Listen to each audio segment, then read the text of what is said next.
रायपुर ढाणी एक छोटा सा गांव जहां मिट्टी की खुशबू और नीम की छाया में बैठा रहता था एक 12 साल का लड़का रवि। रवि के हाथ में एक पुरानी कॉपी और उसी में हर दिन बनती एक अधूरी तस्वीर, एक खूबसूरत लड़की का चेहरा जो कभी पूरा नहीं होता था। लोग हंसते थे, अरे ये पेंटिंग करेगा, पहले खाने का इंतजाम कर ले। लेकिन रवि बस मुस्कुरा देता था। उसकी मां बहुत बीमार थी और उसी बीमारी ने रवि को वक्त से पहले बड़ा बना दिया था। स्कूल में भी बच्चे चिढ़ाते, तू पेंटर बनेगा, इस गांव में कौन खरीदेगा तेरी ड्राइंग। पर रवि को समझने वाला एक ही इंसान था, मास्टर दीनदयाल, जो कहते, बेटा सपने की कीमत नहीं, उसे पूरा करने की जिद की कीमत होती है। एक दिन घर पहुंचते ही रवि की दुनिया हिल गई। मां की हालत बहुत खराब थी। डॉक्टर ने कहा तुरंत अस्पताल ले जाना होगा, लेकिन पैसों की जरूरत पड़ेगी। रवि भागा भागा सुरेश ठाकुर के पास गया। चाचा उधार दे दीजिए, मैं काम कर लूंगा। ठाकुर हंस पड़ा, तू ये लाइनें खींचने वाला, जा यहां से। रवि की आंखें भर आईं, पर उसने हार नहीं मानी।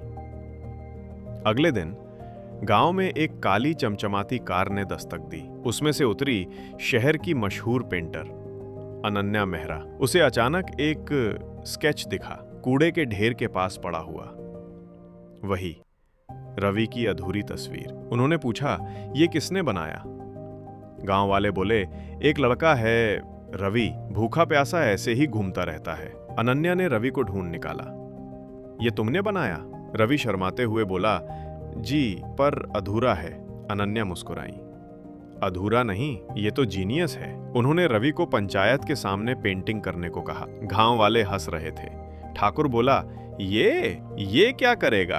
अनन्या ने जवाब दिया, औकात कोई लेकर पैदा नहीं होता, खुद बनाता है।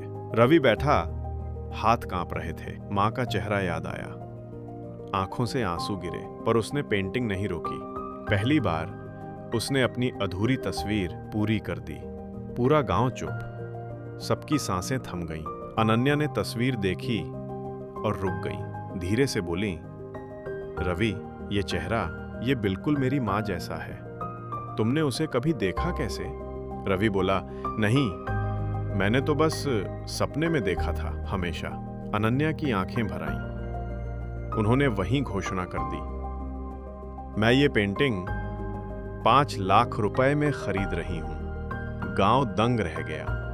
वो पैसे रवि ने बिना देर किए मां के इलाज में लगा दिए और उसकी मां बच गई। 1 साल बाद शहर के आर्ट स्कूल में रवि की पहली प्रदर्शनी लगी। बड़े बड़े लोग उसके काम के दीवाने थे।